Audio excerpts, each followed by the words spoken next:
Study of the Middle East is a Title VI center, and it's funded by the Department of Education, which asks that we keep a tally of the numbers of people in attendance. So we have a sheet that we passed around. If you could please either sign it or mark it with an X, we'd appreciate it. You could also add your email if you would like to join our email list.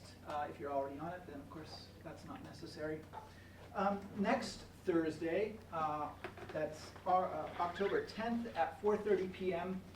downstairs on the first floor, 1060, which is the room just off the next to the giant television screen on the first floor.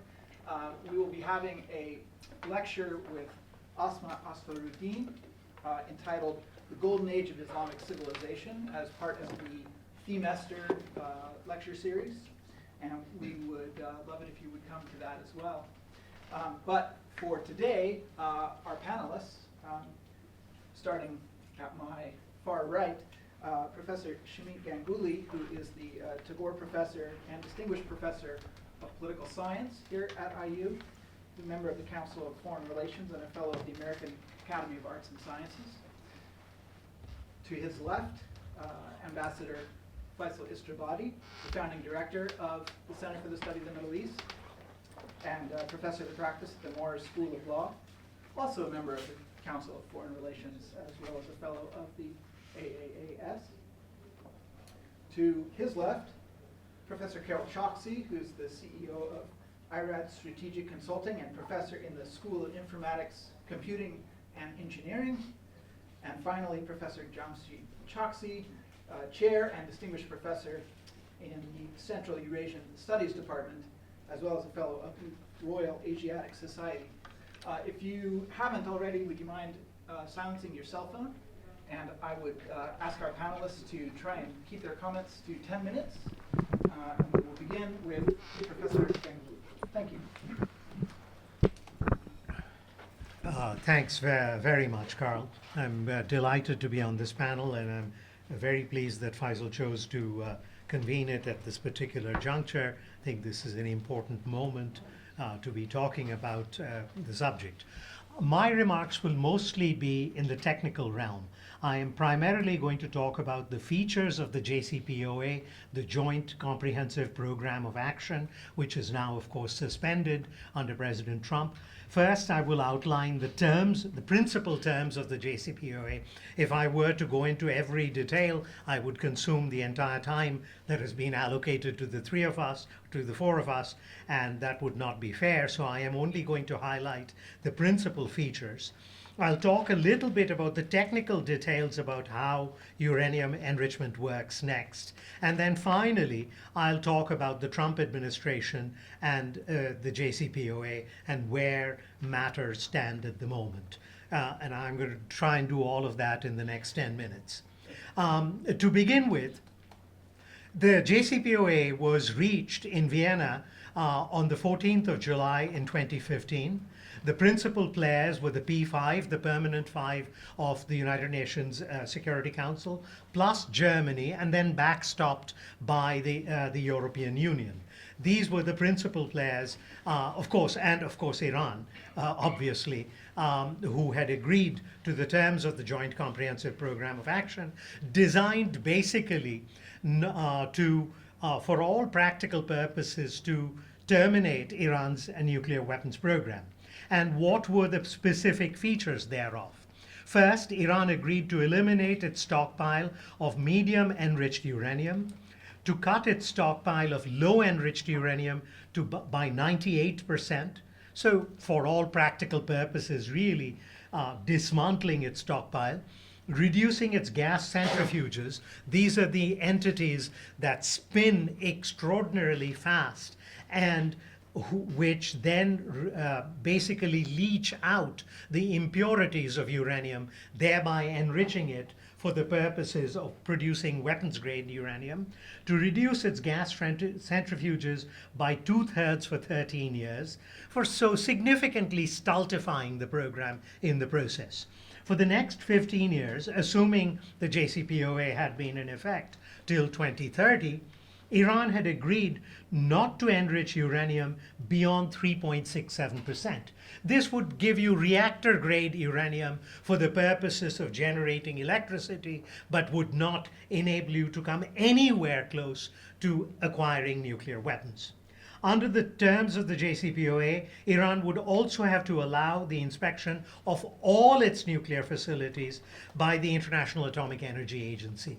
So the IAEA had free reign of Iran's atomic infrastructure under the terms of the JCPOA. So a great deal of transparency was possible under its terms. And in addition to that, this is a critical element that needs to be borne in mind, that during this period of 30 years, there was something called the snapback provisions. The snapback provisions meant that if Iran was found to be in material breach of any of the terms that I've outlined, and some I have not, immediately the sanctions that had been previously imposed on Iran would once again be reimposed on Iran. And it would happen almost automatically within a matter of weeks. So it's not as if Iran had free reign to operate in the wake of the JCPOA.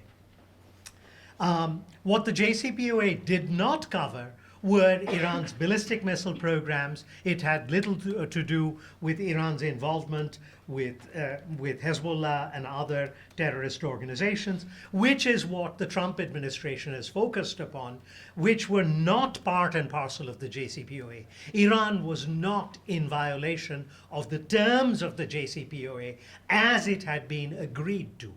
So this I have to make abundantly clear. Now, since I mentioned some technical issues, I'm going to talk about them a little bit so that we have sort of a common script here. Uranium exists in nature, however, it does not exist in a form that is usable for nuclear weapons. Natural uranium is composed of 0.37% of uranium-235 and 99.3% of uranium-238. Accordingly, uranium-238 has to be enriched to make it weapons grade. So this is what Iran was engaged in. And highly enriched uranium must be 90% uranium-235 or higher to render it weapons grade. So this is a fairly complex process that Iran was pursuing. Okay, finally, Trump and the JCPOA. Trump refused to certify the pact under US domestic law on October 13th, 2017, effectively setting the process for the eventual US withdrawal from the JCPOA, which happened about a year later, not quite a year, several months later. Actual withdrawal was on the 8th of May, 2018. And then within a matter of a few months, US sanctions were reimposed on Iran in November 2018. Let me be abundantly clear about something, because there is a great deal of polemical discussion about this, about Iran's putative breach of the terms of the accord. In May 2019, the IAEA had certified that Iran was in compliance with the terms of the JCPOA. So there were no grounds on the basis of the JCPOA for the US to withdraw.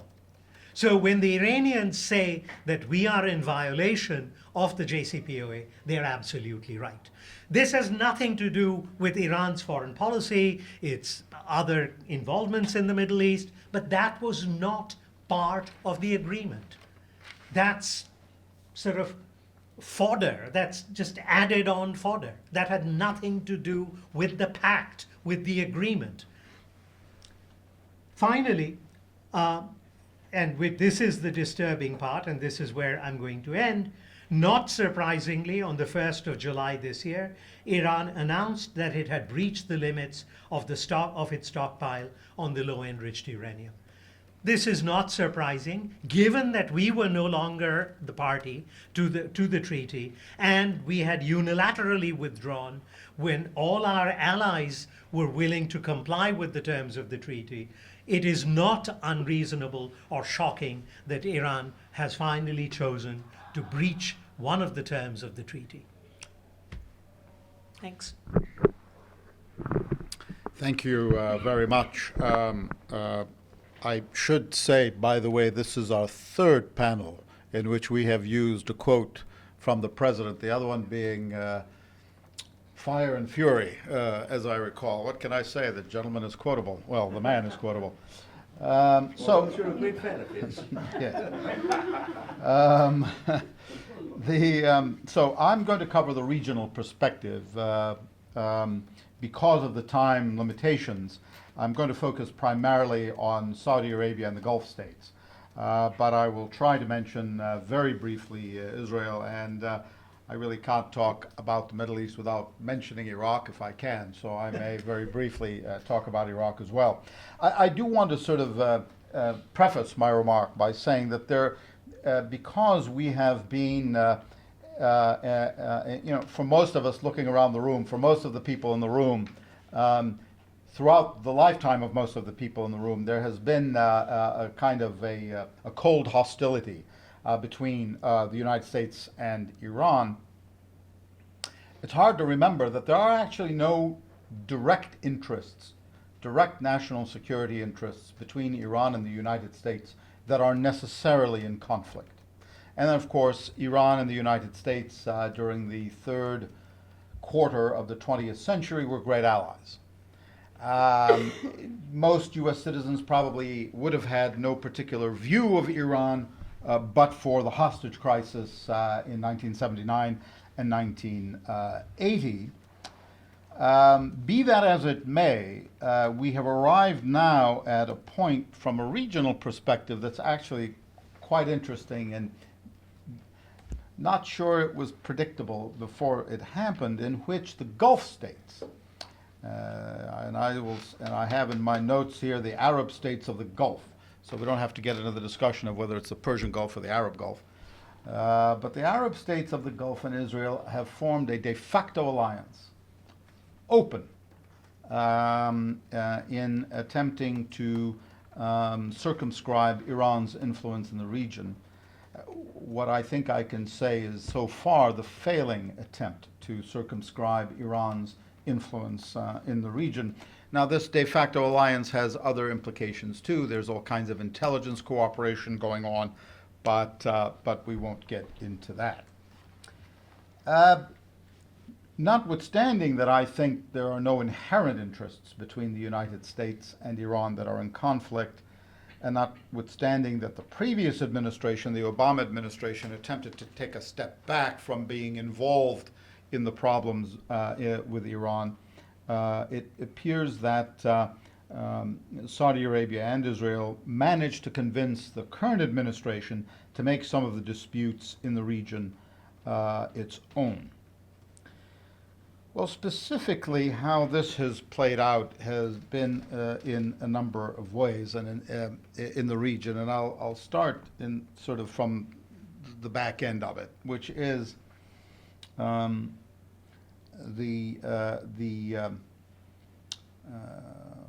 sort of dispute which was precipitated by Saudi Arabia with another Arab state, Qatar.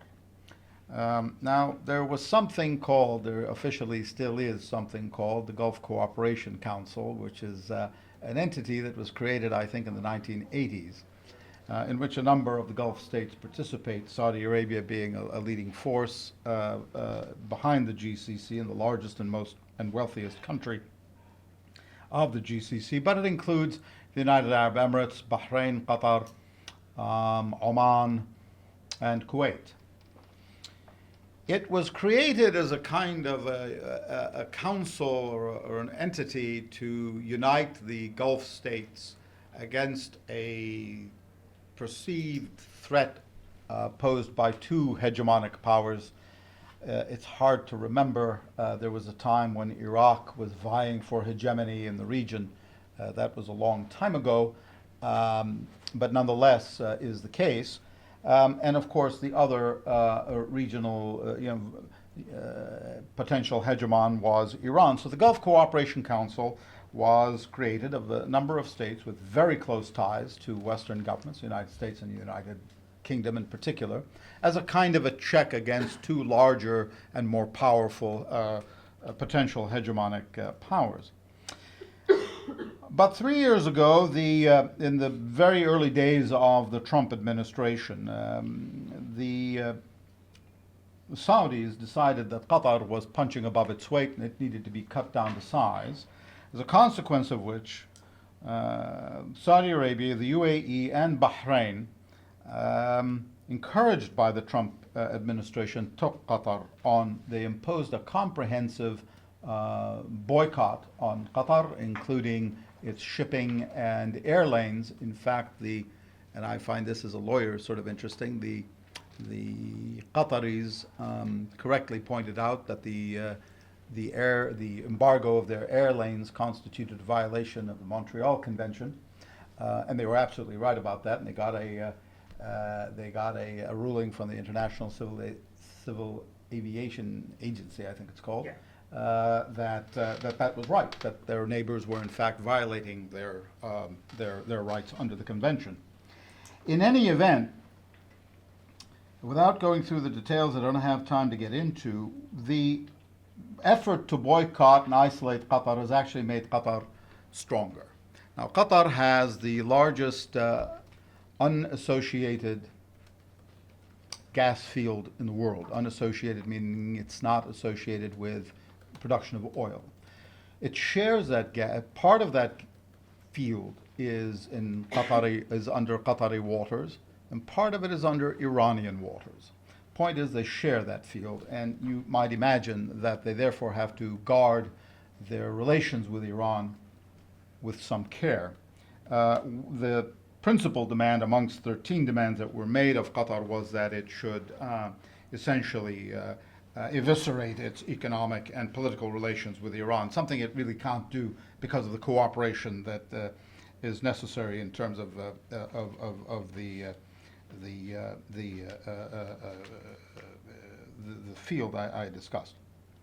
It actually has made Qatar stronger in a very interesting way, in that, for instance, Qatar used to import 100% of its foodstuffs, all agricultural products, and so on. And the embargo has actually forced it to create domestic industries. So, for instance, they created, after the embargo, out of whole cloth, a dairy industry. They're now self-sufficient in dairy products.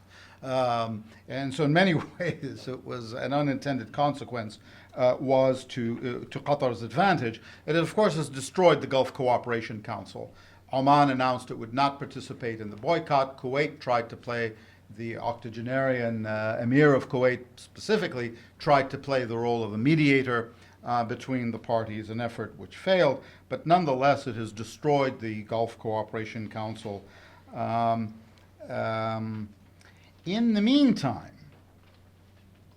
something has emerged that I think the Arab states did not foresee, and that is a convergence of Trump administration policy with its predecessor, the Obama administration's view against going to war in the Middle East. So just as the Arab states have ratcheted up within their own ranks, have ratcheted up in Yemen, which I'll talk about in a moment, the Trump administration started to reconsider this ratcheting up. So even after Iran shot down a U.S. drone, the dispute, Iran claims it was over Iranian airspace. The United States asserts it was not. It was an international airspace. Be that as it may, the United States did not take military action. You'll recall that the president had authorized the use of force and at the last minute recalled the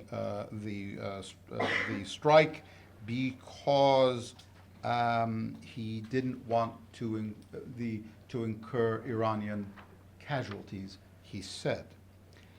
Even after the significant attack on Saudi Arabia directly on its Aramco facility, there has been no U.S. military response other than the defensive deployment of troops and equipment.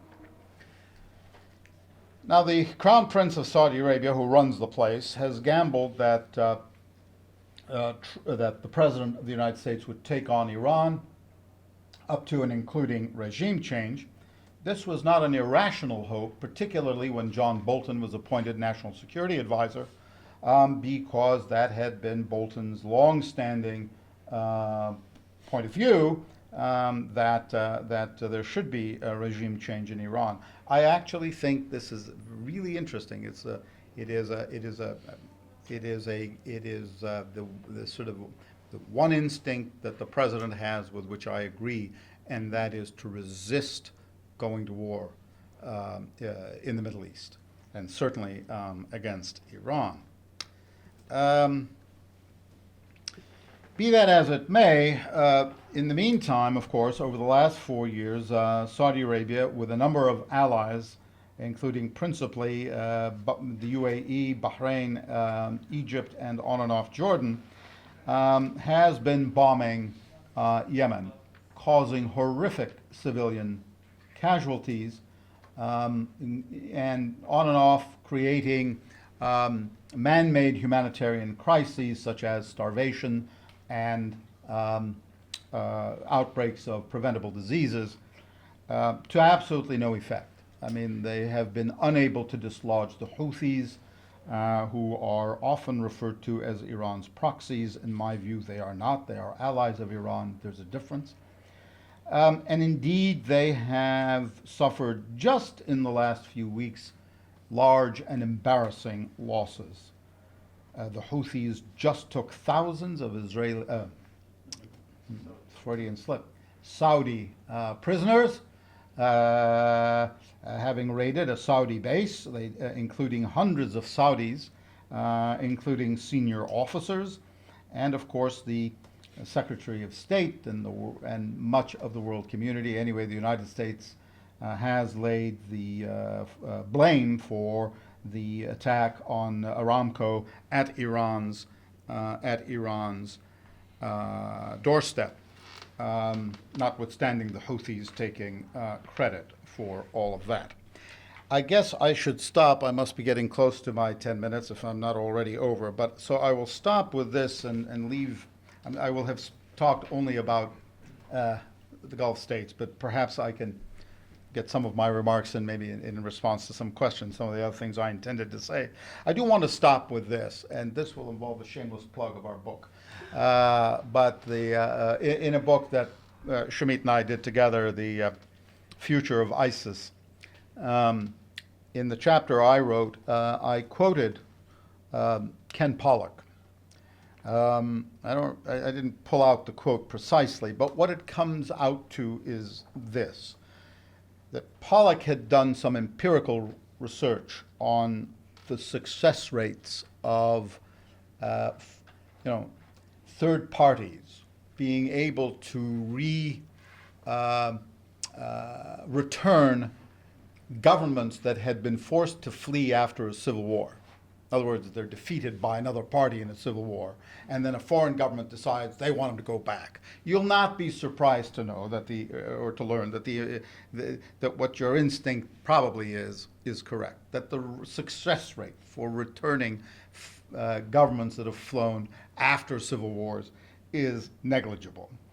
There are insurmountable difficulties in foreign powers trying to do so, and all states that do try to do that generally accomplish is to establish their own impotence in the eyes of their own people.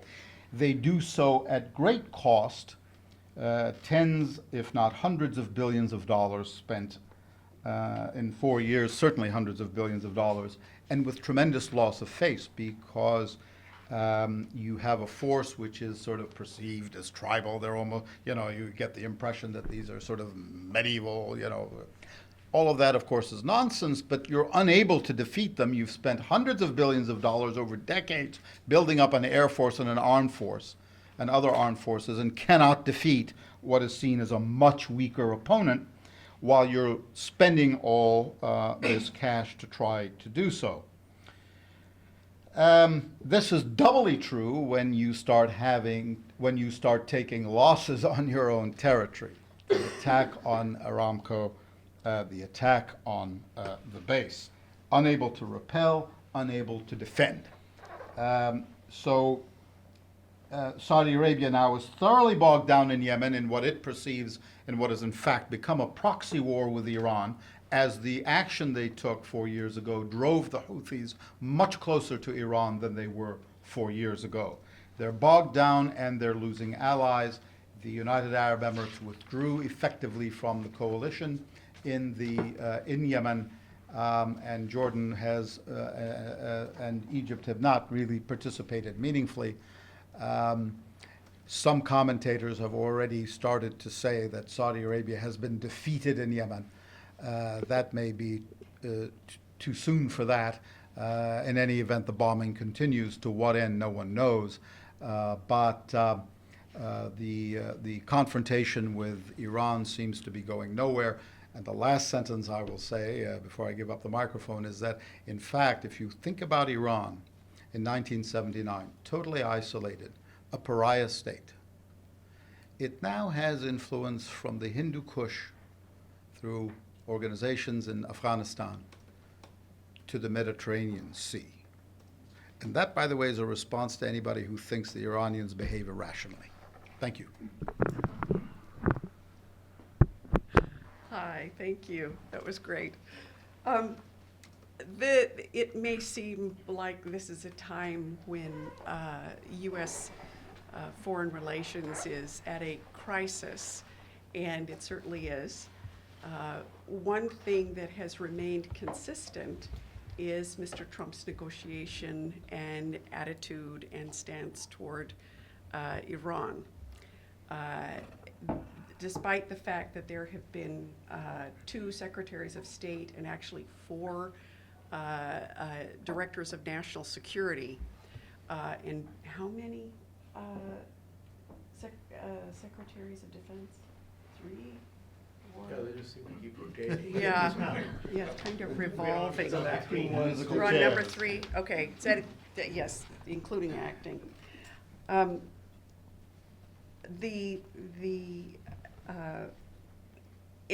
this is a good thing. Corruption is not one of the things that Mr. Trump calls out the Iranians for, so we have some hope there. His complaints are from the very beginning, since he was running. He said that this deal with Iran must end, and he has said all along he thought they were lying about their development of, or their ceasing development of nuclear weapons. He has used as levers terrorism, being a state sponsor and funder of terrorism, their sowing of chaos and destruction in the region, and their development of ballistic missiles. Of course, none of these were part of the negotiations. In fact, Wendy Sherman, who was one of the people who negotiated it, said that China and Russia said that ballistic missiles were off the table. Iran now, and for a long time, has had the largest stable of ballistic missiles on the planet. And they, in fact, celebrated Mr. Trump's inauguration 8 days later with a missile launch. So they wanted to make clear their stance towards Mr. Trump. Mr. Trump, in the meantime, despite the JCPOA's release of sanctions, he began sanctioning people theoretically that could be sanctioned because of ballistic missiles or because of being a state sponsor of terrorism. So he used those levers to sanction, and every few months he would sanction a couple of entities or a couple of people for those activities. He tried very hard to get the Europeans to comply with that. And when the Grace 1 was in Gibraltar, and the U.S. issued a warrant for the ship Gibraltar said, no, we cannot comply with that because it comes from illegal sanctions. So Europe has worked very hard to try to get around it, including separate financial institutions and arrangements with Iran, which Iran is now very unhappy with, and we'll get to that in a minute. So we start off with a bunch of missile launches and sanctions and no threats, and obviously no need to negotiate because the JCPOA is still in force. One of the things the United States knows, though, is that its military in Iraq and in Syria are quite vulnerable to any attack by Iranian militias or other Iranian proxies like Hezbollah.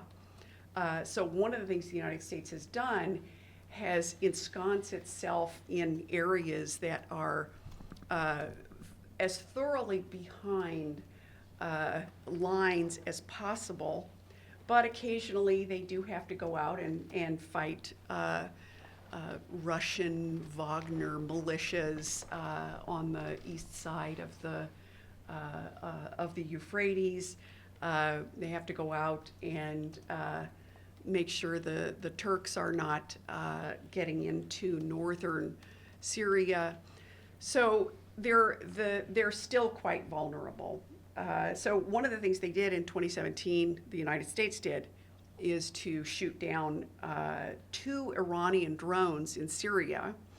That was responded to several months later by the Iranians, who sent a drone out to shadow an aircraft carrier and to get a little too close to an F-18.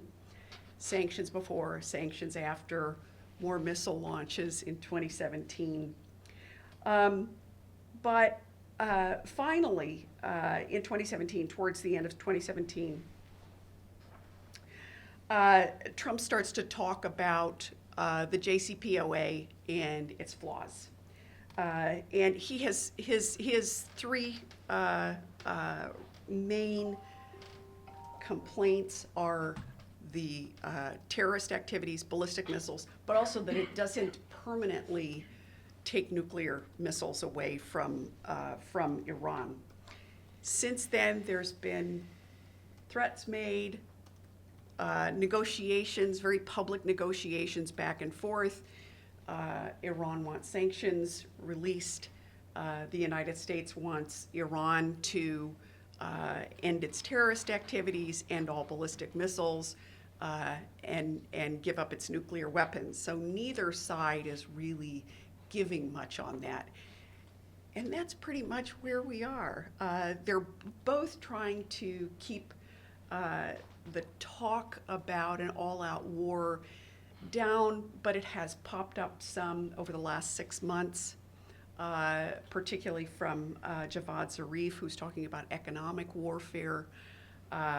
So it's, I think Trump has actually been remarkably restrained, and we should be very happy about that.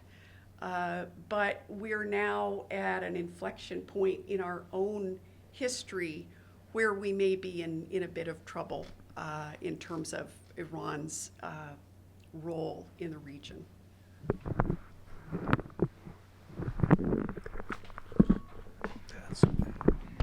Okay, thank you. So, as we have heard from all 3 speakers, we've had this agreement reached, the JCPOA. We've had back and forth as to how valid it is, whether it has or has been breached, technical breaches, or shall we say, technical breaches which Iran has quickly rectified upon being pointed out.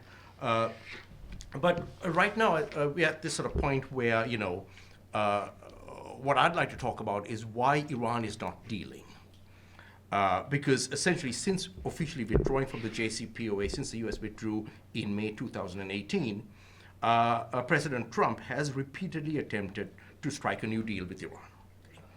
And because of this eagerness, Tehran's leaders would appear to have a unique opportunity to craft a new deal favorable to them, one which involves removal of economic sanctions that were reimposed, even pumps EU and US industry, technology, and funds into Iran.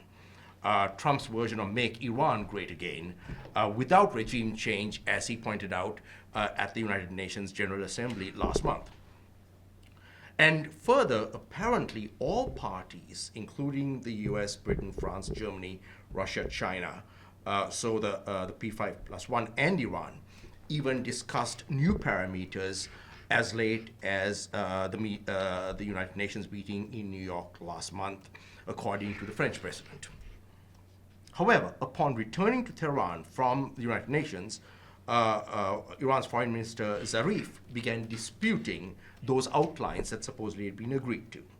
So this proposed new deal would have Iran permanently abjuring nuclear weapons. Now keep in mind, Iran has always publicly claimed it does not seek nuclear weapons. Okay, so that's one. Iran agreeing to and complying with a long-term framework, so well beyond 25 or 30 years, a framework for nuclear technology. And the third point is cooperatively working towards regional security and non-interference. Presumably that would cover not only the current conflicts in Yemen, Syria, and Gaza, but also future ones.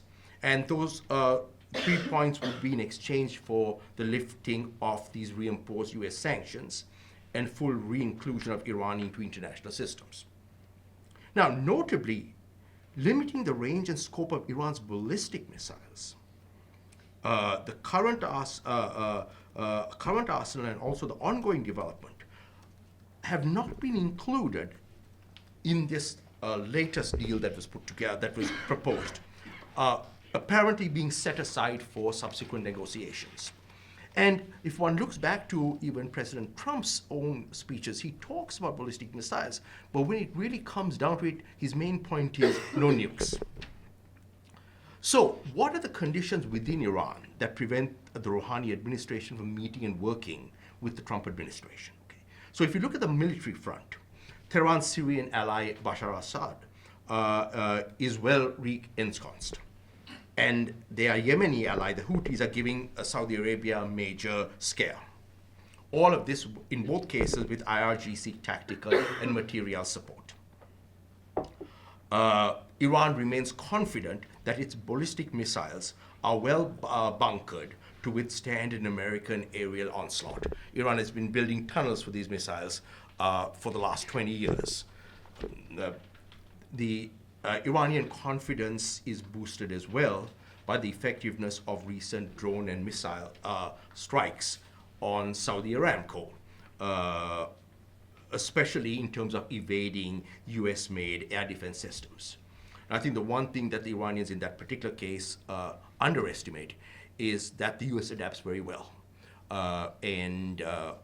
When a weakness in defenses becomes clear, the US moves very quickly to close that weakness off. From their perspective, they may not care what happens to others. We see this happening in case of North Koreans trying to get through that gap between the THAAD and the Patriot missile systems.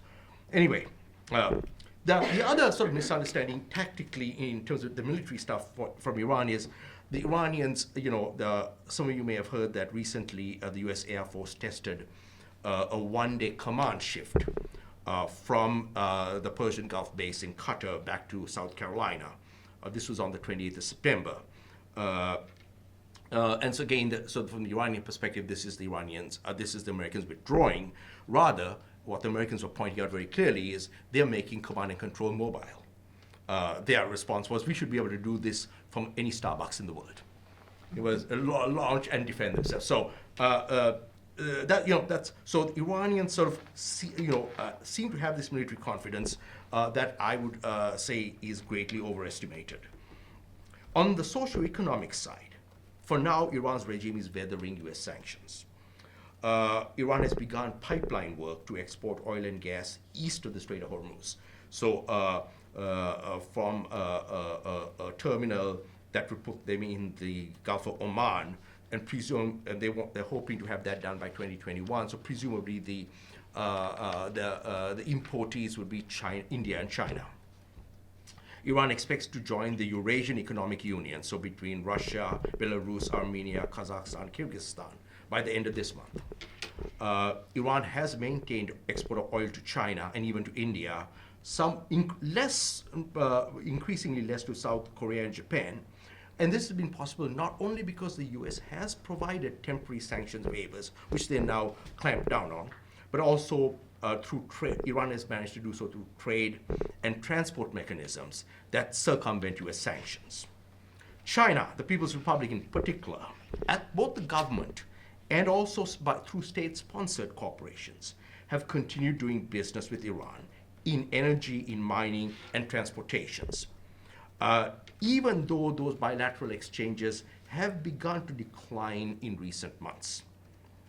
And yet, the Chinese give Iran hope for the future because there has been a strategic cooperative agreement since 2016 between Iran and China, under which Beijing, over the last few weeks, has been talking to Tehran about its plans to invest $230 billion over the next 25 years into Iran's energy sector.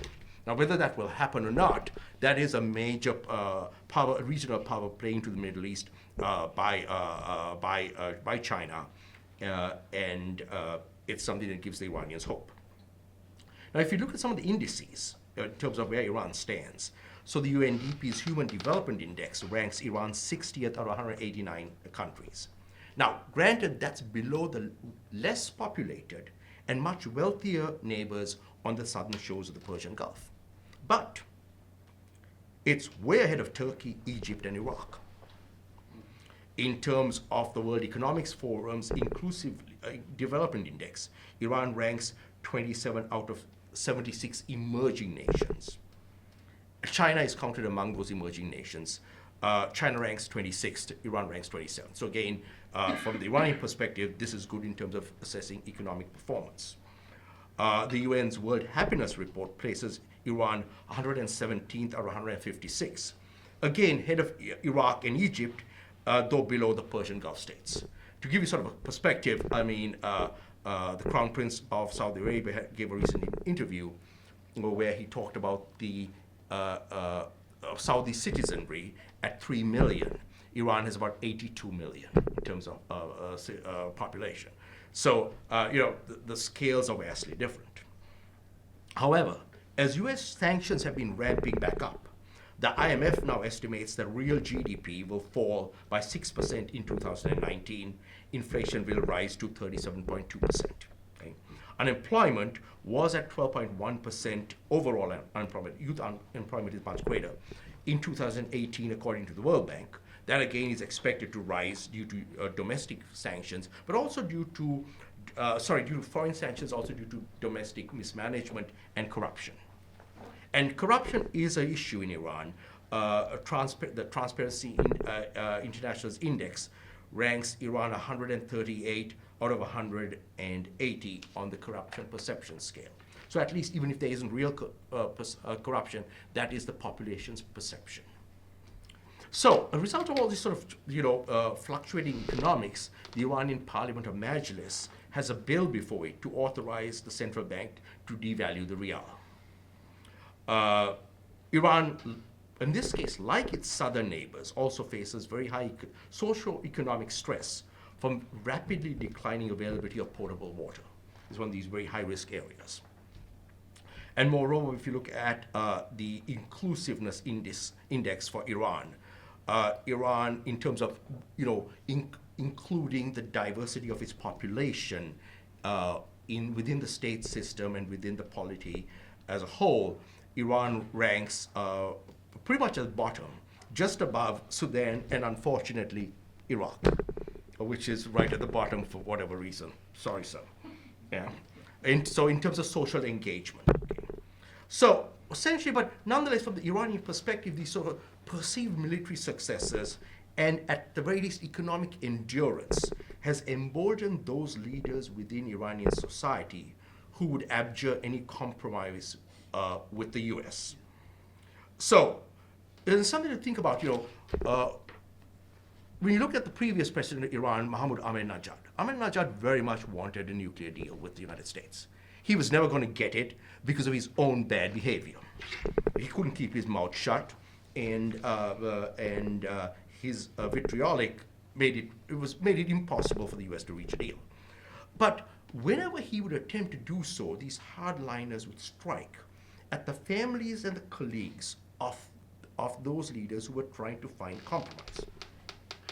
And this is exactly what they have started doing against current Iranian leaders, those who made the JCPOA and those who may make another deal.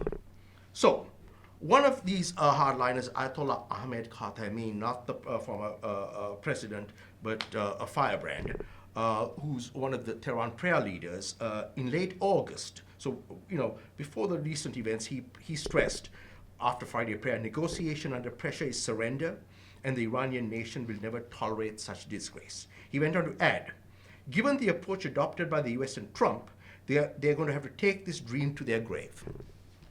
Then in early September, the Majlis National Security and Foreign Policy Committee, and here to quote, issued a firm warning over Rouhani's remarks. The Iranian president had remarked publicly that he was ready to negotiate with anyone if that would resolve his country's problems. So he and Zarif issued a stern warning.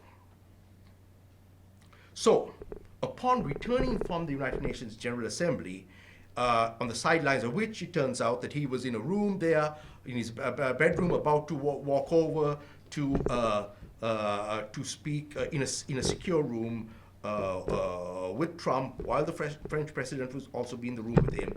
As soon as getting back, Rouhani held a cabinet meeting at which he insisted that, to quote, all contacts revolved, so he had to explain his contacts, all the contacts revolved around the issue of reviving the 5+1 group and respecting its regulations. So he had to sort of fall back on that. Zarif, too, quickly called a press conference once back in Tehran to stress that, to quote, no bilateral talks between Rouhani and Trump had occurred, and any meetings were within the framework of the 5+1 group on the condition of removal of sanctions. Now, despite those attempts to placate the anti-US faction of the regime, President Rouhani's brother was convicted of fiscal corruption and sentenced to 5 years imprisonment at the beginning of this month. So, actually, it was the first. So even after Rouhani and Zarif got back and tried to make amends. Threats of further charges hang over the president's family and co-workers. Now, what about the supreme leader? Ayatollah Ali Khamenei is someone who maintains his authority by playing the various political factions against one another. And so now he has started taking this position. His words are, I had cautioned against agreeing to the JCPOA, repeatedly reminding the president and foreign minister that the way the JCPOA was being implemented would face problems. And he's also now started characterizing US economic sanctions as, in his words, a short-term problem, which in his opinion could generate, to quote, long-term benefits by cutting reliance on oil revenues. So, as a result, even as the American president has increasingly clamored for a deal, Iranian leaders have stuck more steadfastly to their price, essentially their price being removal of sanctions. First, I would suggest that the shopkeeper-to-customer relationship approach to a nuclear deal may be dangerous for Iran, however. Trump is not a rejected customer who leaves quietly. He called Zarif to the White House. In my opinion, Zarif should have gone. He didn't. Sanctions were slapped on him.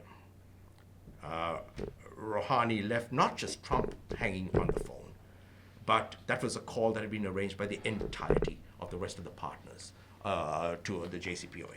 So now, Additionally, I would suggest that Tehran's aggression and deception, including, wherever the drone was or not, it was an unarmed U.S. drone, the downing of that, the seizing of a British civilian oil tanker. And frankly, when you see these oil tankers, let's be clear, there are no Brits aboard, okay? There's an occasional Russian and occasional East European, but the crew is African and Asian. Okay, so the people you hold and who don't go home for time are third worlders. Okay? Also, Iran's promising Zarif's written statement to the court in Gibraltar not to sell oil, that oil cargo to the Syrians, but then claiming, when it was offloaded to the Syrians, claiming that it was done through a third party. Iran supposedly sold it to a third party. And the whole controversy about who is or isn't mining the civilian tankers in the Persian Gulf, who did or didn't facilitate strikes on the Saudi facilities. Now, whether Iran did it or not, it certainly was Iranian technology that, if it were the Houthis or whoever else was using. All of this has compounded skepticism of Iran's good faith. In addition, Tehran's declared very deliberate escalation of enrichment, this three-stage enrichment it has done, has also added to negative views. Again, whether they're entitled to do so or not is maybe irrelevant. It's a question of how this comes to be seen. Worse still, on the issue of nuclear technology itself, despite shutting down facilities upon implementation of the JCPOA in January 2016, for example, decommissioning of the Arak heavy water plant, Iran's Atomic Energy Organization now claims to have retained capability to reconstitute those plants, including statements that it actually had purchased duplicate technologies that it withheld from the IAEA. And so this sort of, whether it is true or false, such statements by Iranian officials do not help the situation. Now, finally, speaking at a cabinet meeting in the White House in January of this year, President Trump claimed, as usually is, bombastic stuff, Iran is a very different country than it was when I became president. I did something called terminate the horrible Iran deal. Iran wants to survive now. Those were his words. Yet, despite those hopeful words, Iran's regime is enduring, with Rouhani now even having to insist that, to quote, the Iranian nation's power and status have improved after 1.5 years of constant economic pressure. Now, I would say, that's rubbish too. But the outcome is that consequently the current conditions do not bode well for an easily negotiated new nuclear deal, for regional stability, or for an improvement of U.S.-Iran relations. Thank you. Thank you very much. We do have time for some questions. Yes, please. Yeah. One sec, questions, not comments. Indeed. You may have read Robert Malley's article in the New Foreign Affairs called Locked and Loaded, though, it isn't. It doesn't say locked and loaded. It says the war nobody wants. It says that despite none of the principals actually wanting a major regional war, the risk of it is very high. Would you comment on whether, A, you agree with that, and if you do, on what you see as the most dangerous or likely route to such a war? I think, I'm not certain, it depends who you mean the principles are.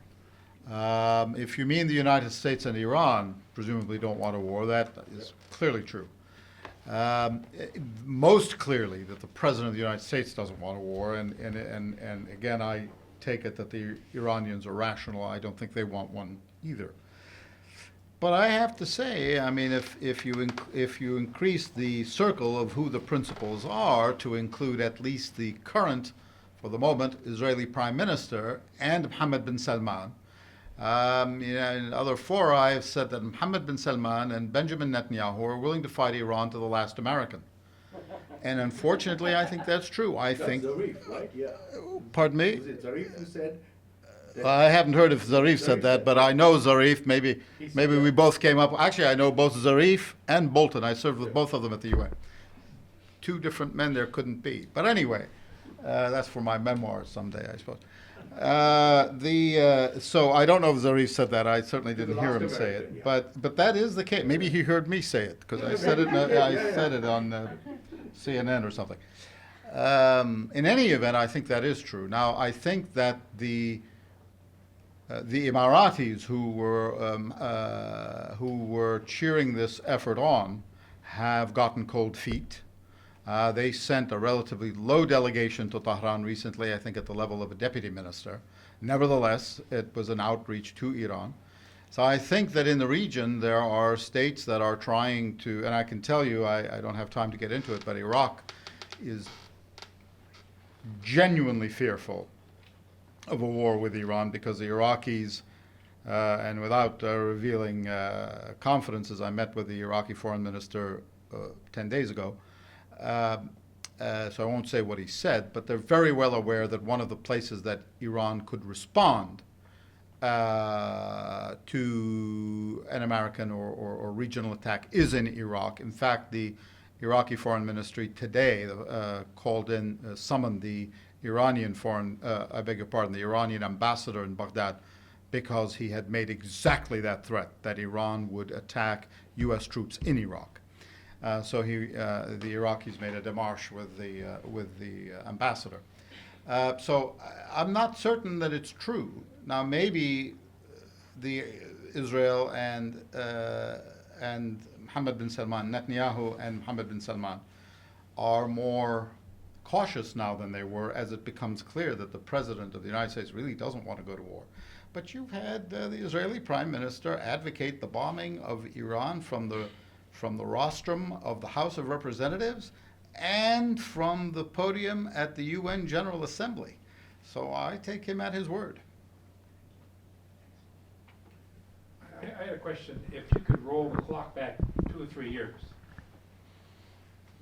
and look at the origins of this conflict where we walked away from the JCPOA, what better alternatives existed in terms of the U.S. addressing the concerns with ballistic missiles and terrorism?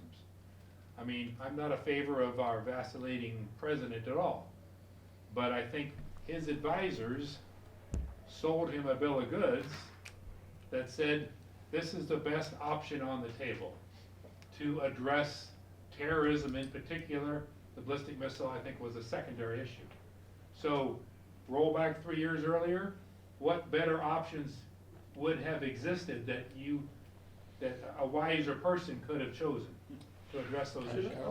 Well, I mean, I think, Carol, I think you could also address this in the sense of pointing out that the way in which international treaties are usually done, in fact, you do as well, that they tend to be incremental.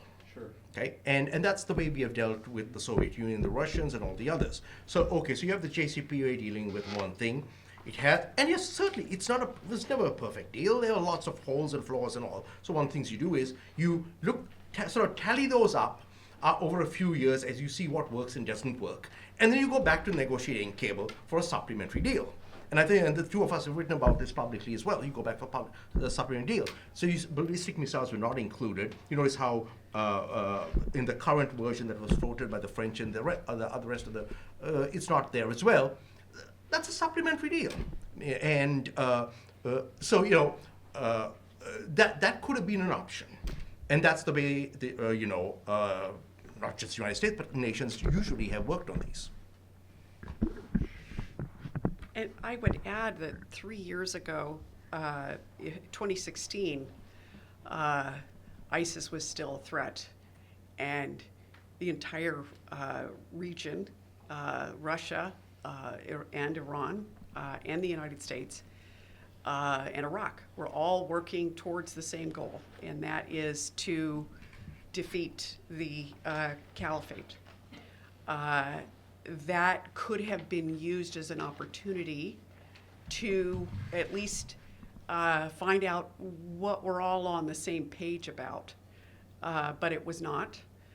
And Mr. Trump's single-minded need to get rid of the JCPOA, I do understand his concerns, but the ballistic missiles could have been negotiated differently. Iran's regional activities could have been negotiated differently. There's a huge amount of death and destruction in Iran that could have been negotiated differently. But we didn't. And so now we have an Iran, which is, a Syria, which is, really what, one, two, You meant death and three? destruction in Syria. In Syria, yes. This is destruction in Syria, yes. Including continued torture and destruction of communities, displaced people. And now I keep saying Iran. Syria is, 5 or 6 different states at this point. It is not a unified country. And it isn't just the Kurds in the east. You've got an area that is actually controlled by the Islamic State. You have an area which is controlled by Iran, Damascus and south. You have an area controlled by Russia, which is north. And then you have an area controlled by Turkey and the United States. And these are constantly in flux because of incursions by Russia and Iran and the Islamic State and Turkey. So people keep saying, well, it's not a strategic place, but the fighters there go home and create problems. So a lot of opportunities were lost.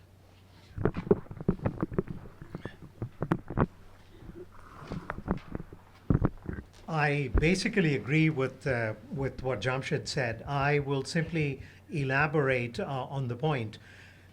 During the Cold War, we reached any number of arms control agreements with the Soviet Union. That did not mean an endorsement of their activities worldwide, their support for revolutionary regimes in various parts of the world. It simply meant that there was a strategic imperative that limiting the Soviet arsenal was beneficial to us. By the same token, you could make the same argument, you could make the identical argument with Iran, that this is not an endorsement of the Iranian regime, it is not an endorsement of their involvement with terror, of their regional, their activities in the region. It is simply a way of capping a volcano. And the Obama administration, through arduous negotiations, with very capable individuals involved in the negotiations, achieved this. Here you have a president who acts primarily on the notion of a personal whim, rather than any kind of strategic imperative. And with no viable alternative in mind beyond stating the obvious, that Iran's involved with various terrorist organizations, that its regional activities are inimical to many of our allies in the region. But beyond that, not coming up with any kind of a viable alternative. And quite frankly, this has much to do with his personal animus towards the Obama administration and anything that the administration had touched. Yeah, could you please discuss Israel's influence on Trump's decision to withdraw from the JCPOA and what role they play today?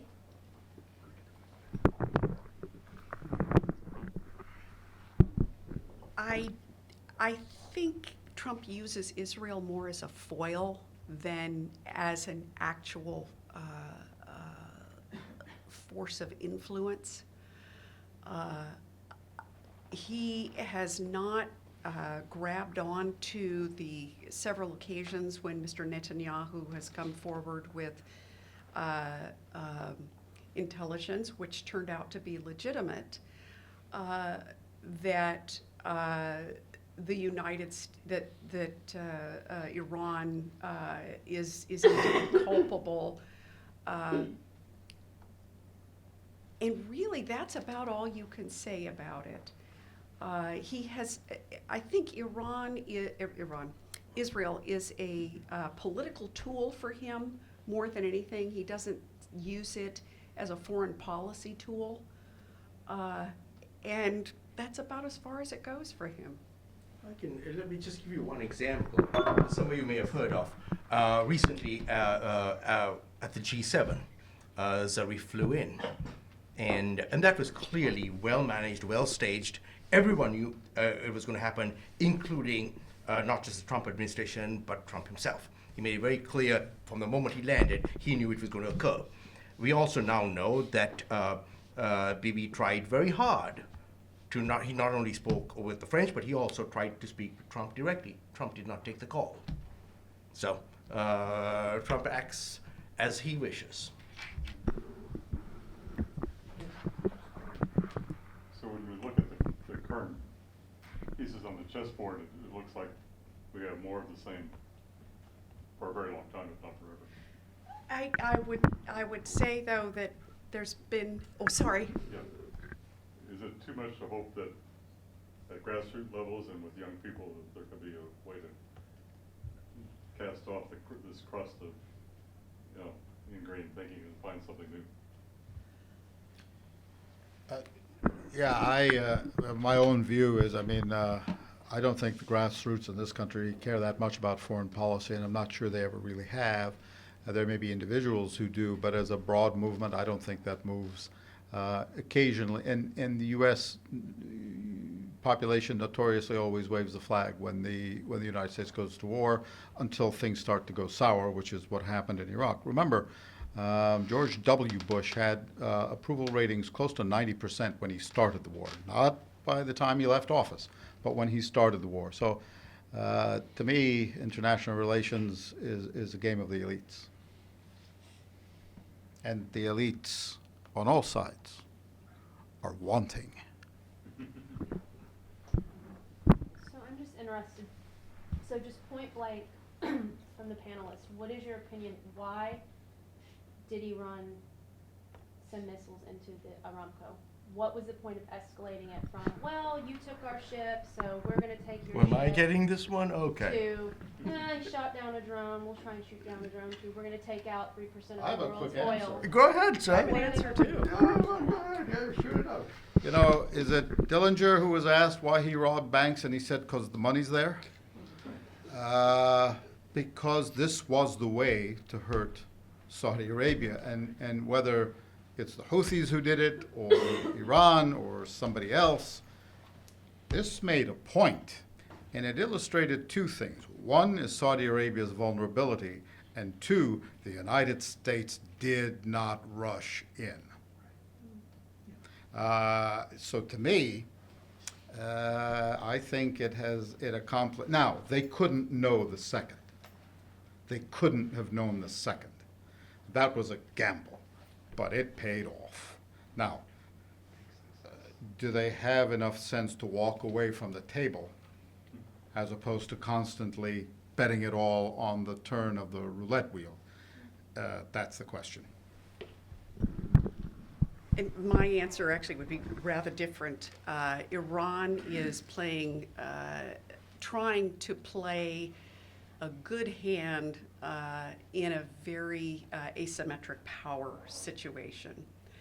And so when you look at, for example, what Russia is doing or what China is doing, what they're trying to do is find asymmetries where they can produce some leverage.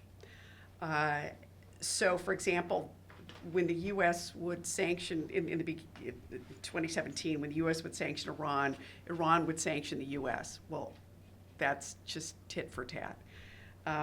But instead, they've started shooting down more drones. They're actually getting closer to U.S. forces in eastern Syria. Threats to U.S. forces. And so instead of shooting the United States, they shoot the friend of the United States, who can't possibly get into a war. So one of the things that we're not seeing is the cyber war. There has been a significant cyber attack by the United States on Iran for the past couple of years. And we never hear what's going on there. And that's actually, some people think that's a weakness of US cyber war, that nobody knows what our strengths are. So, Are the Iranians retaliating? Do they have the Well- capacity in cyber warfare or not? no, not equal to the United States. They're not as good as China, and they're not as good as Russia. But one of the reasons the United States got into a cyber attack with them was because the US was attacked in, I think, 2018. So that's part of that asymmetry. That's part of the war that we're not seeing. The other thing that we're not seeing is a lot of the intelligence activities. There are always back channels. And one of the things Iran has been doing is to arrest American spies, lots of American spies in Iran, thinking that they can use them as leverage to get Iranian detainees released. We don't know who those are, by the way. But so there's the full spectrum of diplomacy and intelligence and military and economic. And in the meantime, Iran is trying to find the asymmetries where they can lever something open and hurt somebody. And remember, attacking doesn't mean that you want to go into all-out war. Sadat attacked Israel in 1973 for purposes of getting Israel to the negotiating table. Iran may be doing these things to change the situation on the ground or to say what they are willing to do, to make claims about what they're willing to do, how serious they are should the United States attack. Did you want to? I think there's a question. Did you have a question? I was going to ask, going back off of his question about grassroots mobilization, I guess. How would you say that American news is feeding into that epidemic, where it's really only international, anything is really only an elitist topic that is talked about? Like, why is it only talked about at like a university level versus like going to grab coffee with my friends? Like, do you think that the news and the American news has something to do with that? Well, I'll take a crack at that by just saying that I think the Iranian leaders seem to think that they are far more important to the U.S. public than they really are, and that's what it comes down to. For the majority of Americans, let's face it, we get what 5 to 10% of our oil from the Middle East. That's we can easily ramp up our own production. The attack on Saudi Aramco spiked oil prices for one day. It did a few little jitters into the stock market, but nothing major. And then everything subsided. Trump said he would release from the U.S. reserves if needed. And so I think both at a national and international level, this stuff's getting built in. But also for the average American, what I found, traveling around the country and talking with different groups, from public libraries to, university, the whole range, is that there are sort of these two images of Iran. One is a great nation with a great culture and great capabilities, and then a leadership that has ruined the country. But as Iran seen as a direct threat to the United States? No. I don't want to be misunderstood when I say it's an elite game. I mean, I think it is, but that's not to say that individuals shouldn't try to play a role, shouldn't take a stand on the issues, shouldn't, write editorials or whatever, do what they can in their own communities. Please don't misunderstand. I don't denigrate denigrate those efforts at all. But the fact is, you know, in 2003, which I realize for some people in this room is ancient history, but in 2003, you had one of the largest demonstrations, anti-war demonstrations that the City of London had ever seen. And it didn't deter the Blair government by one iota from participating in the war. So you just sort of, all I meant to suggest was that I recognize the limitations of what, you know, now eventually, by 1968 or thereabouts, a grassroots movement against the Vietnam War had real consequences. But that took years, and it took 50 or 60,000, I guess, American deaths. And the way warfare is done these days, you're just not, first of all, you're not, I mean, the pool of people that are fighting the wars is limited. It's an all-volunteer force. It's certainly not the average middle-class person's offspring, certainly not the upper class in this country's offspring, as a rule. It's very easy to do other things. On 9/11 or thereafter, President George W. Bush told us it was our patriotic duty to go out and shop. Well, that's a very different state of affairs. That's a slight exaggeration of what he said, but I don't think much of one. Not really. So the average person in Monroe County, Indiana, may have 100 things that he or she will think about today. I suspect, as you said, Iran is not one of them. No, I mean, no, let me just add that. And if he did think about Iran, he's likely to say Iran. If I can get my students not to say Iran and Iraq, I figure I've had a good semester. You know, let's just also keep one thing in mind. I don't even need that.